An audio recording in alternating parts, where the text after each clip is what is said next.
안녕하세요, 여러분. 밝음을 향하여 진명입니다. 오늘은 박윤미 작가님의 내가 나보다 잘 살았으면 좋겠다의 7번째 편을 읽어보겠습니다.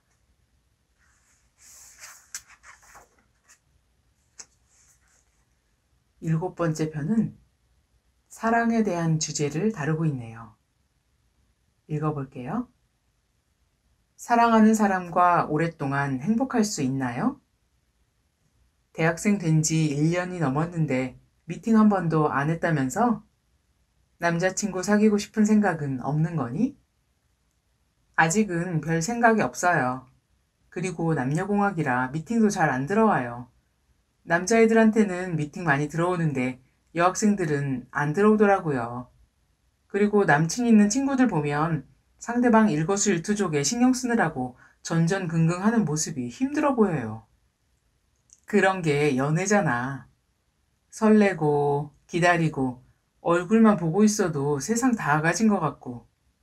연애는 20대의 특권 같은 건데 넌 너무 무관심한 것 같아. 미셸 오바마가 10대 소녀들에게 연설하면서 내가 또래 남자들에게 귀여워 보이려고 노력했다면 미국 대통령의 아내가 될 수 없었을 것이다 라는 말을 했어요.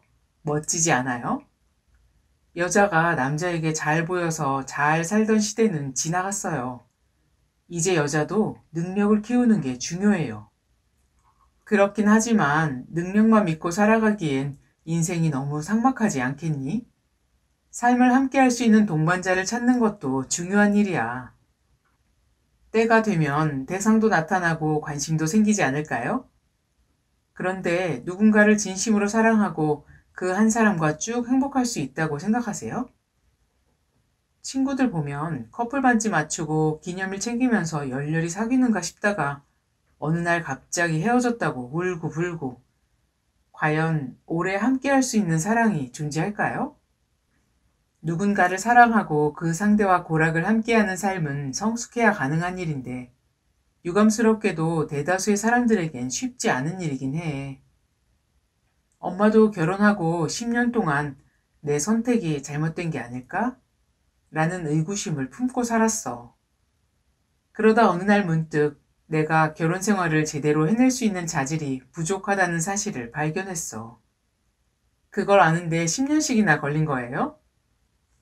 불교를 공부한 덕분에 10년 밖에 안 걸린 거야. 보통은 수십 년 지나도 알아채기 힘들어. 사랑해서 결혼해도 시간이 흐르면 그 사랑은 퇴색되기 마련이지.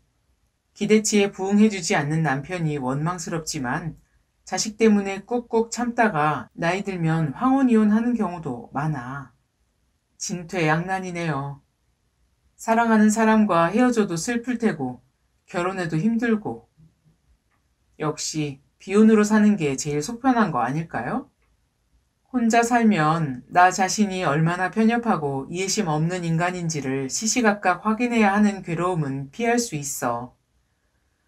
상대에게 나를 맞출 필요 없으니까 자유로운 기분이 들기도 하고.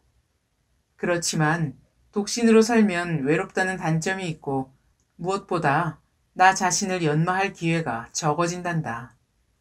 친구들 중에 부모님 사이가 틀어져서 고민하는 애들이 꽤 있어요.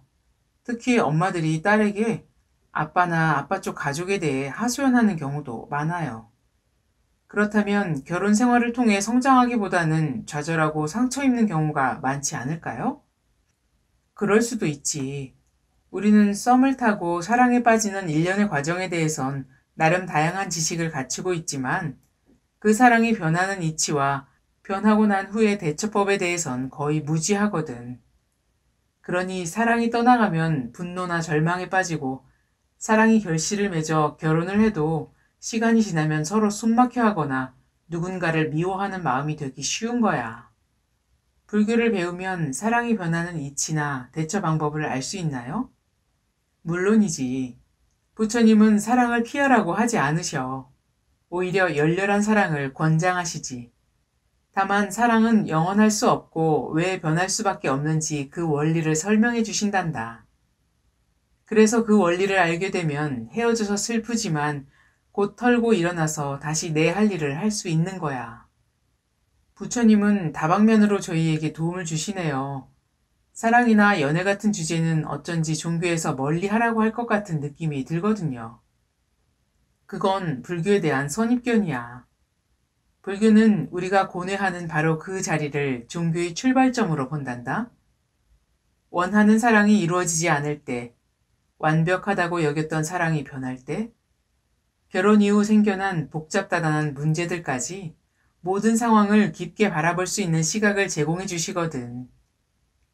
그러다 보면 스스로 해결의 실마리를 찾을 수 있게 된단다. 엄마랑 얘기하다 보면 늘 느끼는 거지만 불교는 잘못 알려진 부분이 많은 것 같아요. 뭔가 비현실적이고 추상적이고 뜬구름 잡는 종교란 이미지가 강하거든요. 안타까운 일이야. 현실을 외면하고 무조건 내세만 강조한다거나 현실과 동떨어진 추상적인 이야기만 늘어놓는 종교는 바른 종교라 할 수 없어. 불교를 바르게 배우면 반드시 내 현실이 개선되어 간단다. 이런 하루하루가 모이고 이어져서 현세의 삶도 행복하고 또 다음 생도 더 나은 삶이 기다린단다. 변화의 세계와 행복. 이 세상은 끊임없이 변하고 있다.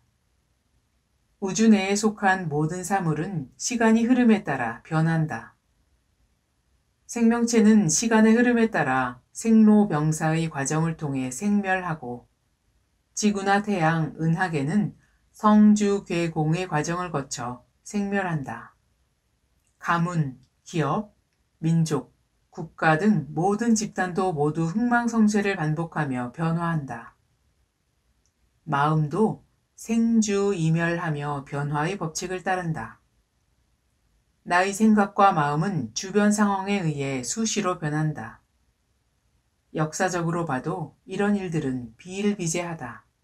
영국의 헨리 8세는 왕비가 있었음에도 불구하고 앤 블린이란 아름다운 여자와 사랑에 빠졌다.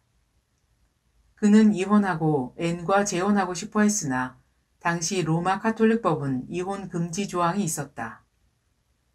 헨리 8세는 로마 카톨릭을 탈퇴하고 이혼을 반대했던 충직한 신하 토마스 무어를 처형까지 하면서 이혼과 재혼을 감행했다. 그러나 불과 3년이 지나 헨리 8세는 앤에게 실증이 나고 제인이란 여자에게 마음이 끌렸다. 결국 그는 앤에게 간통죄를 뒤집어 씌워 처형해버렸다. 변화의 세계 속에 존재하면서 변하지 않겠다고 생각하거나 변하지 않는 대상을 찾는 자체가 무의미하다. 변화의 세상에서 우리가 할 일은 어떤 모습으로 변화할지에 대한 방향성을 잡는 일이다. 불교는 피할 수 없는 변화 속에서 스스로를 재련하여 변하지 않는 자리에 드는 방법을 알려준다. 생활 속의 대자유 2권. 여러분, 잘 들으셨나요? 사랑에 대한 여러 가지 의문에 대해 약간의 답을 얻으셨으면 좋겠습니다.